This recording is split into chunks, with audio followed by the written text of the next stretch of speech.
എന്തോ മനുഷ്യത് രാവിലെ എന്നെ താടിക്ക് മുട്ടും കൊടുത്തിരിക്കുന്നേ. താടി ഇളകി പോകത്തൊന്നുമല്ല, മുട്ട് മാറ്റാൻ അറിയാതെ അറിയാതെ ആനടി എനിക്ക് ഭയങ്കര സങ്കടമുണ്ട്, ഭയങ്കര സങ്കടം. എന്തിന്? നമ്മുടെ ബംഗാളി കടയിൽ നിന്ന് ബംഗാളി മോട്ടു അവൻ വോട്ട് ചെയ്യാൻ വേണ്ടി പോയതാണ്. ഇതുവരെ തിരിച്ചു വന്നിട്ടില്ല.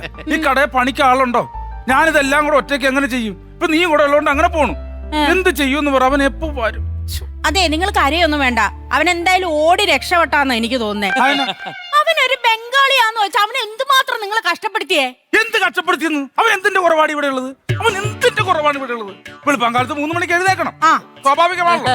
എന്നിട്ട് കുറച്ച് ഇവിടുത്തെ അല്ലറ കാര്യങ്ങളൊക്കെ ചെയ്യണം. ബ്രേക്ക്ഫാസ്റ്റിന് ഒരു 100 പേർക്കുള്ള ഇഡലിയും സാമ്പാറും ഉണ്ടാക്കണം. പിന്നെ ഉച്ചയ്ക്ക് ഒരു 500 പേർക്കുള്ള സദ്യ, അതല്ലേ ഉള്ളൂ. പിന്നെ വൈകുന്നേരം സ്നാക്സും കൂട്ടി ചായ. പിന്നെ രാത്രിക്ക് നമ്മൾ നൈറ്റ് കട തുടങ്ങി കഴിഞ്ഞാൽ 2 മണിയാകുമ്പോ കട അടയ്ക്കുക. വെളുപ്പാങ്കാലത്ത് 3 മണിയാകുമ്പോ അവൻ എഴുന്നേക്കാവാ. 1 മണിക്കൂർ അവന് റെസ്റ്റ് ഉണ്ട്. എന്നിട്ടാണ് അവൻ എന്നോട് കാണിച്ചത്. അല്ലേ, അവൻ എന്നിട്ട് നിങ്ങൾ എത്ര കൂലിയാ കൊടുത്തോണ്ടിരുന്നേ? 600 രൂപ ഒരു പൈന്റും. ഈ പൈന്റിന്റെ 3/4 ഭാഗം നിങ്ങൾ തന്നെ അങ്ങ് കുടിക്കും. അതിന് പോലും ഞാൻ അവനെ ബുദ്ധിമുട്ടിച്ചിട്ടില്ല, അറിയാമോ? അതുവരെ ഞാനാണ് കഴിക്കുന്നത്. എന്നിട്ടാണ് ഈ ബംഗാളി എന്നോട് ഇങ്ങനെ കാണിച്ചത്. ഞാൻ ഇനി കൂടുതലൊന്നും നോക്കത്തില്ല. ഞാൻ എന്റെ പാട്ടിന് പോകട്ടെ. എനിക്ക് ഇവിടെ പണിയെടുക്കാൻ പറ്റത്തില്ല. നീ പാട്ടിന് പോയാൽ ഡാൻസിന് പോകും, അത് വിട്. നമ്മള് ഇവിടെ കടയാകുമ്പം എനിക്ക് ഭാര്യ എന്ന നിലയ്ക്ക് നീയല്ലേ സഹായിക്കാനുള്ളൂ. ബംഗാളി വരും, അവൻ വരുന്നവരെ നീ ഒന്ന് ഹെൽപ്പ് ചെയ്യേ പ്ലീസ്. അവൻ വരുമോന്ന് അറിയില്ല, വേറൊരാള് വരുന്നുണ്ട്. ചേട്ടാ, ഇവിടെ സ്കാൻ ചെയ്ത് കഴിക്കാൻ പറ്റിയ വല്ലതുണ്ടോ? സ്കാൻ ചെയ്ത് കഴിക്കാൻ പറ്റുന്നത് ഹോസ്പിറ്റലിൽ ചെന്ന് ഡോക്ടറോട് ചോദിക്കണം. അവര് പറയും സ്കാൻ ചെയ്ത് കഴിഞ്ഞിട്ട് എന്തൊക്കെ കഴിക്കാന്നുള്ളത്. ഇവിടെ ഇതൊരു ചായക്കടയാണ്. അയ്യോ, അതല്ല ഞാൻ ഉദ്ദേശിച്ചത്. ഞാൻ ഇന്ന് രാവിലെയാണ് ഇതില് ഗൂഗിൾ പേ കയറ്റിയത്. എനിക്കിതിനെ കുറിച്ച് ഒന്നും അറിയില്ലായിരുന്നു. ഒരാൾ പഠിപ്പിച്ചു തന്നു, ഞാൻ കയറ്റി. അപ്പൊ ഇത് സ്കാൻ ചെയ്തിട്ട് കഴിക്കാൻ പറ്റും. അത് കുഴപ്പമില്ല. എന്ത് വേണം നിനക്ക് ഇവിടെ ഉള്ളത് എന്താന്ന് വെച്ചാൽ കഴിക്കാം. അതല്ലേ, അന്ന് 1 മണി ഒരു ചായ എടുത്തോ. ഒരു ചായയുടെ ഒരു ഇഡ്ഡലി കൂടി പാർസൽ എടുത്തോ. ഒരു ഇഡ്ഡലിയായിട്ട് പാഴ്സല്? അല്ലാതെ ഞാൻ മീൻ മേടിച്ച്, പക്ഷെ അതിലിടാനുള്ള പുളി മേടിക്കാൻ മറന്നുപോയി. ആ ഇഡ്ഡലി ഇട്ട് അഡ്ജസ്റ്റ് ചെയ്ത് പൊക്കോളും. നമ്മുടെ ഇഡ്ഡലി അതെ അല്ലേ, നല്ല പുളിയാ. ആയിക്കോട്ടെ, ഓക്കെ. അയ്യേ, ഇതെന്താണ് 1/2 ഗ്ലാസ് ചായ? ഇത് പഴയ ചായ, പഴയ വിലയുടെ ചായ. 10 രൂപയുടെ ചായ. അയ്യോ, അത് ഫുള്ളായിരുന്നില്ലേ? ഗ്യാസ് ഇല്ലല്ലോ, വില കൂടില്ലേ, അത് കാരണം ഫുൾ ചായക്ക് 20 രൂപയാണ് ഇപ്പൊ. ഇത് പഴയ ചായ, ഹാഫ് ചായ. എന്ത് ചെയ്യണോ? 1 മണിയായി. ഈ ചായന്റെയും ഞാൻ ഇന്നലെ ഒരു 2 ദോശ കഴിച്ചിട്ടുണ്ട്. അതിന്റെയും കൂടി പൈസ എത്രയായിരുന്നു? അതിന്റെ കൂടെ എത്ര പൈസ ആയിരുന്നു ഇവന്റെ? ഇന്നലത്തെ 2 ദോശ 35, ഇപ്പോഴത്തെ 10 45. അല്ലല്ലോ, ഒരു മിനിറ്റ്. 2 ദോശക്ക് 35 രൂപയാ. ഒരു ദോശക്ക് 10 രൂപയല്ലേ ഉള്ളൂ. അപ്പൊ 2 ദോശക്ക് 20 അല്ലേ ഉള്ളൂ. എടാ, നീ 2 ദോശ കഴിച്ചാ? നേരത്തെ 10 രൂപയായിരുന്നു ദോശക്ക്. നിനക്ക് ആദ്യത്തെ ദോശ ഇട്ടപ്പോ ആദ്യത്തെ ഗ്യാസ് അങ്ങ് തീർന്നു. അത് പഴയ ഗ്യാസ് ആയിരുന്നു, പഴയ വിലയാണ്. രണ്ടാമത്തെ ദോശ ഇട്ടപ്പോ അത് പുതിയ ഗ്യാസാണ്, പുതിയ വിലയാണ്. അത് 25 രൂപ. 25 10 35 10 45. അങ്ങനെയാണ്. 45 രൂപ. QR കോഡ് എവിടെ? QR കോഡാ ചോദിച്ചത്. കാണാ, QR കോഡ് കാണാ. ചേട്ടൻ ഇങ്ങനെയൊക്കെ സംസാരിക്കും. QR കോഡ് കാണാ. എടാ, നിനക്ക് പൈസ ഇടണ്ട, QR കോഡ് കാണാ. QR code കാണിക്കാട്ടാ.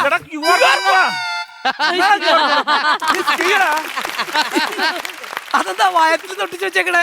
ഇപ്പൊ എത്ര കിട്ടിയാലും വയറ്റിലേക്ക് പോകാനുള്ളൂ അല്ലേ? ഇവിടെ തന്നെ സേഫ് ആയിട്ട് അങ്ങ് വെച്ചതാ. ഇവിടെയൊക്കെ വെച്ച് കഴിഞ്ഞാൽ പിള്ളേര് മിസ്യൂസ് ചെയ്യും, പറയാൻ പറ്റൂല. അതുകൊണ്ടാണല്ലേ? അതുകൊണ്ടാ വെച്ചു. അപ്പൊ ഒരു പണിയാ. വെച്ചു. ഇതേ ഒരു വലിയ കിണറ്. ശരിക്കും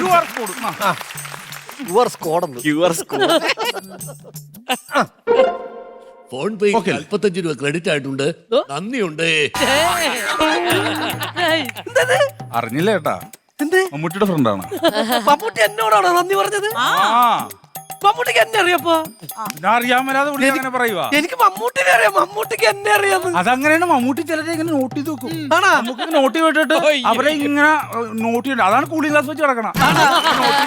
എന്നിട്ട് ഇങ്ങനെ താങ്ക്സ് പറയും ആൾക്കാരോട്. അന്ന് 1 മണി 20 രൂപ കൂടി ഇടാ പുള്ളിക്ക്. 20 രൂപയൊക്കെ ആയിട്ട് മമ്മൂട്ടിക്ക് ഇടല്ലേ? നമ്മൾ സ്കാൻ ചെയ്യുമ്പോഴത്തേക്ക് ഒരു 1000 രൂപ ഇട്. 1000 രൂപയല്ലേ? ഫോൺ പേയിൽ 1000 രൂപ ക്രെഡിറ്റ് ആയിട്ടുണ്ട്, നന്ദിയുണ്ട്. പറയണ കേട്ടോ, നന്ദിയുണ്ട്. അയ്യോ അയ്യോ,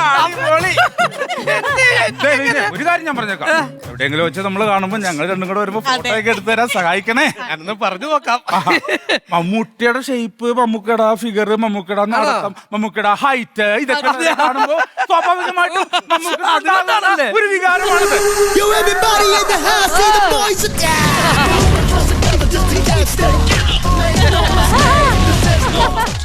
അരി പൊടിപ്പിക്കാനുണ്ടോ? ഉണ്ട്. ഉണ്ടെങ്കിൽ ഇവിടെ കൊണ്ട് വെച്ചു കൊടുത്താൽ കുത്തി പൊടിച്ചു കിട്ടും. നല്ല പരിപാടി നടക്കുവാ ഇവിടെ. അല്ല ഇനി മോഹൻലാൽ വരും കേട്ടോ. മോഹൻലാലൊക്കെ വരും വല്ലപ്പോഴും. അപ്പൊ വന്നം ഇനി വരുമ്പോ നിങ്ങൾ എന്നെ ഇങ്ങനെ ബുദ്ധിമുട്ടിക്കല്ലേ. CP ഒരു കാര്യം ഏറ്റാൽ ഏറ്റതാണ്. അത് ഞാൻ വിളിച്ചോളാം. ഓക്കെ എനിക്ക് ഓർമ്മയുണ്ട്, ഞാൻ വിളിച്ചോളാം.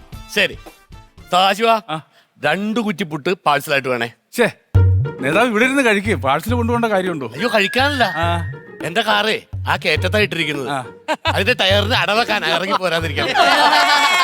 സദാശിവന്റെ പുട്ട് കല്ലിച്ചതാണെന്നല്ലേ? കല്ലാണെങ്കിൽ സമ്മതിക്കാം, ഇത് വെറും കരിക്കല്ലേ. എടാ എനിക്കൊരു ഹോർലിക്സ്. എങ്ങനെ ഹോർലിക്സ്? കുറച്ചാൾ മുമ്പ് വരെ കട്ടൻ ചായയും കട്ടൻ പിടിയും മേടിച്ചോണ്ടിരുന്ന ഇപ്പൊ ഹോർലിക്സ്. ഞങ്ങൾ അധികാരത്തിൽ കേറിയില്ലേ, അധികം ദിവസമായിട്ടില്ല. അപ്പൊ ഹോർലിക്സ് ഒക്കെ കുടിക്കാം. ഗ്യാസ് ഇല്ല. ഇല്ലേ? ഹോർലിക്സ് ഇല്ല. കഷ്ടം. ബൂസ്റ്റ് മതി. ഗ്യാസ് ഇല്ല. ഗ്യാസ് ഇല്ലേ? ഗ്യാസ് ഇല്ല. എന്നൊരു കാര്യം ചെയ്യ്, ഒരു പഴംപൊരി ഇട്. ഭയങ്കര ഗ്യാസ് ഇല്ല. പരിപ്പോടതാ, അതിന് നല്ല ഗ്യാസ് ഉണ്ട്. എന്നാ 2 കൊടുക്ക്. പക്ഷെ ഗ്യാസ് ഇല്ല, ഉണ്ടാക്കിയിട്ടില്ല. ഇത് പറഞ്ഞാലും പോണ്ട. ഞാനവിടെ പോകാനാണ് പോകണ്ടെന്ന്. അല്ലേ ഞങ്ങളോട് പോണ്ടെന്ന് പറയാൻ നിങ്ങളാരാ? പോകണ്ടെന്നല്ല, പോണ്ടെന്നാണ് പറഞ്ഞത്. ഗ്യാസ് ഇല്ലെന്ന്. ശരി, ഇന്നത്തെ പേപ്പർ എടുക്കല്ലേ. നിങ്ങൾ പേപ്പർ എടുത്തു കഴിഞ്ഞാൽ 4 മണിവരുടെ പേപ്പർ മേടിച്ച് ഒരു ചായയും കുടിച്ചോണ്ടിരിക്കും. ആ പരിപാടി വേണം. അത് നടക്കൂല. എടാ ഈ മേശയെങ്കിലും നിനക്കൊന്ന് വൃത്തിയാക്കിയിട്ടൂടെ? എന്താണ് ഇവിടേക്ക് എന്റെ സുഹൃത്തെ, ഗ്യാസ് ഇല്ല. യുദ്ധമാണ് യുദ്ധം. എന്ത് പറഞ്ഞാലും ഗ്യാസ് ഇല്ല. യുദ്ധമാണ് യുദ്ധം. യുദ്ധക്കാരനോട് ഇത്. യുദ്ധം കാരണം ഗ്യാസ് ഇല്ല. ഇപ്പൊ ഞാൻ മര്യാദ കടലെടുക്കലൂടെ ഇരുന്നില്ല. എന്ത് കളിയാണ് ഈ കളിക്കണത്? ചോദിക്കാനും പറയാനും ആരുമില്ല എന്ന് കരുതിയ. എത്ര ദിവസം ഇത് തുടങ്ങിയിട്ട്? പിന്നെ നിങ്ങൾക്ക് അവിടെ കിടന്ന് വേഷം കെട്ടാ, ഞങ്ങളാണ് ഇവിടെ അനുഭവിക്കണത്. അറിയാമോ ഇവിടെ എന്തൊക്കെയാ സംഭവം അറിയാമോ? സദാശിവന്റെ കടയിൽ ഗ്യാസ് ഇല്ല, ഞാൻ ഹോർലിക്സ് കുടിച്ചിട്ടില്ല.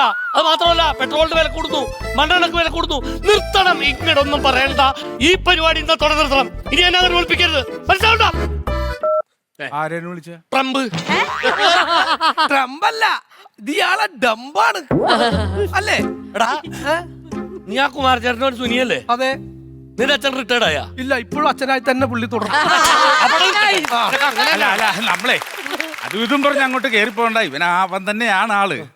കുറെ നാളായിട്ട് കല്യാണം ഒന്നും കഴിക്കാതെ ഇങ്ങനെ കെട്ടാച്ചരക്കായിട്ട് നിൽക്കുകയാണ്. അപ്പൊ കെട്ടിക്കഴിഞ്ഞ ചരക്കാവോ? അതല്ലെന്ന്. പിന്നെ നമ്മളിപ്പോ നിങ്ങളൊരു ഭയങ്കര പദവിയിലൊക്കെ ഇരിക്കുന്ന ആളാണല്ലോ. പെണ്ണ് എവിടെ നിങ്ങൾ കിട്ടിക്കഴിഞ്ഞാൽ അഡ്ജസ്റ്റ് ചെയ്ത് കൊടുക്കുക. 55 വയസ്സായി. ഞാൻ ഒരു കാര്യം ചെയ്യാം, ഹൈക്കമാൻഡുമായിട്ട് ഞാനൊന്ന് ചർച്ച ചെയ്യാം. അതിനെ മാട്രിമോണിയും തുടങ്ങി അവിടെ. അല്ല അങ്ങനെയല്ല, ഹൈക്കമാൻഡുമായിട്ട് ഞങ്ങളൊന്ന് ചർച്ച ചെയ്യും.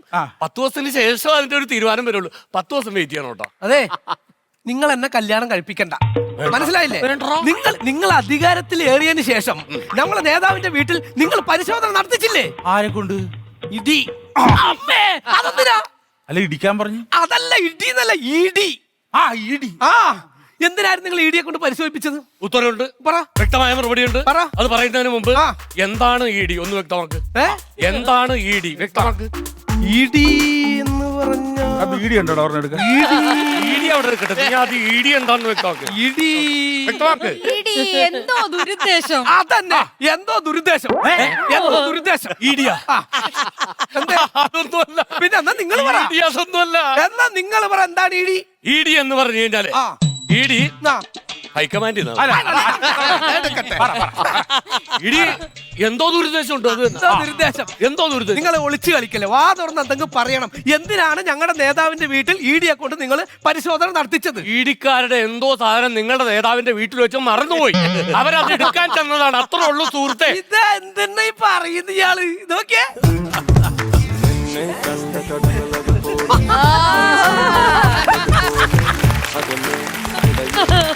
അത് കൊള്ളാം.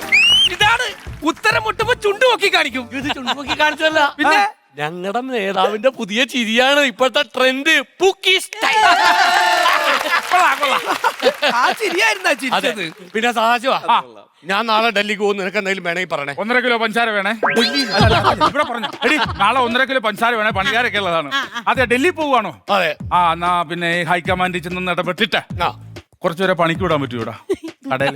എന്താടാ നീ പറഞ്ഞത്? ഇതെന്താ ഡൽഹിയിൽ അവരെ നിന്റെ കടയിൽ ചായ അടിക്കാനായിട്ട് വിളിക്കണം? അവർക്ക് അവിടെ പ്രത്യേകിച്ച് പണിയൊന്നും ഇല്ലല്ലോ. അത് വേറെ സത്യം. എന്നിട്ട് അങ്ങനെയൊക്കെ ചോദിക്കണ ഒരു മര്യാദ വേണ്ടടാ.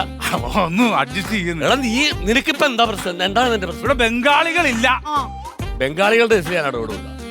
ഞാൻ ഒരുപാട് അവന്മാരുടെ പുറകെ നടന്നാണ് യൂണിയൻ ഉണ്ടാക്കാന്ന് പറഞ്ഞിട്ട്. പക്ഷെ അവന്മാര് തിരിഞ്ഞു നോക്കിയിട്ടില്ല. അതുകൊണ്ട് ബംഗാളിന്റെ കേസിൽ ഞാൻ അതെ അതെ, അവന്മാര് യൂണിയൻ ഉണ്ടാക്കാത്തത് എന്തുകൊണ്ട് നന്നായി. അതുകൊണ്ട് അവർക്ക് സ്ഥിരമായിട്ട് പണിയുണ്ട്. അവര് യൂണിയൻ ഉണ്ടാക്കിയിരുന്നെങ്കിൽ അവർക്ക് പണിയെടുക്കാൻ നേരം കിട്ടൂല. എപ്പോ നോക്കാലും ജാഥ, സമരം, അടി, ഇടി, മകളെ മാത്രം ഉണ്ടാവും. അതുകൊണ്ട് നന്നായി യൂണിയൻ ഉണ്ടാക്കാത്തത്. സുഹൃത്തെ, ഞാനൊരു കാര്യം പറയട്ടെ. എന്തിനാണ് നമ്മളിങ്ങനെ ഓവറായിട്ട് ബംഗാളികളെ ആശ്രയിക്കുന്നത്? അതിന്റെ ആവശ്യമില്ല. ഈ ബംഗാളികളൊക്കെ എന്നാണ് ഇവിടെ വന്നത്? ഇതില്ലാത്തൊരു കേരളം ഉണ്ടായിരുന്നു. അന്ന് നമ്മൾ മലയാളികൾ ഉണ്ടായിരുന്നു. ആ മലയാളികളൊക്കെ നമ്മൾ തൊഴിലാളികളായിരുന്നു. അല്ല, അത് കാര്യം ശരിയാണ്. പണ്ട് ഇവിടെ മലയാളികൾ ഉണ്ടായിരുന്നു, തൊഴിലാളികൾ ഉണ്ടായിരുന്നു. മലയാളികൾ തൊഴിലാളികളായിരുന്നു. ആ തൊഴിലാളികൾ ഇപ്പൊ മുതലാളിമാരായില്ലേ? ഇപ്പൊ മുതലാളിമാരേ ഉള്ളൂ, തൊഴിലാളികളില്ല. അപ്പൊ ബംഗാളികളാണ് ഇവിടുത്തെ തൊഴിലാളികൾ. അപ്പൊ അവര് വേണ്ടേ? അത് മാത്രല്ല, ഈ ബംഗാളികൾ ഇവിടുന്ന് പോയ പിന്നെ നമുക്ക് ഭയങ്കര നഷ്ടമാണെന്നേ. എന്താ നഷ്ടം ഉണ്ടായിരിക്കണത്? പരിപ്പിനും ഉരുളക്കിഴങ്ങിനും ഒട്ടും ചെലവില്ല. അതൊരു പ്രശ്നമാണ്. അപ്പൊ ഞാനൊരു കാര്യം പറയാം. അപ്പൊ നിങ്ങൾക്ക് വേണ്ടത് ബംഗാളികളാണ്. നാളെ തന്നെ ഞാൻ എന്റെ ഡൽഹി പോക്ക് ക്യാൻസൽ ചെയ്യാം. ഞാൻ നേരെ ബംഗാളിലേക്ക് പോവാം. എന്നിട്ട് അവരുമായിട്ട് ഒരു അനുരഞ്ജന ചർച്ച നടത്തിയിട്ട് ഞാൻ അവരെയും കൊണ്ട് മറ്റന്നാൾ ഇവിടെ എത്താം. വേണ്ട, അവരെ മാത്രം ഇങ്ങോട്ട് പറഞ്ഞു വിട്ടാൽ മതി. നിങ്ങൾ അവിടെ തന്നെ നിന്നോ. അതെന്താണ് ഞാൻ ഇങ്ങോട്ട് പറഞ്ഞേ? ഞങ്ങൾക്ക് പണി എടുക്കുന്നവരെയാണ് ആവശ്യം, പണി മുടക്കുന്നവരെയല്ല. ബംഗാളികളില്ലാതെ എന്ത് കേരളം?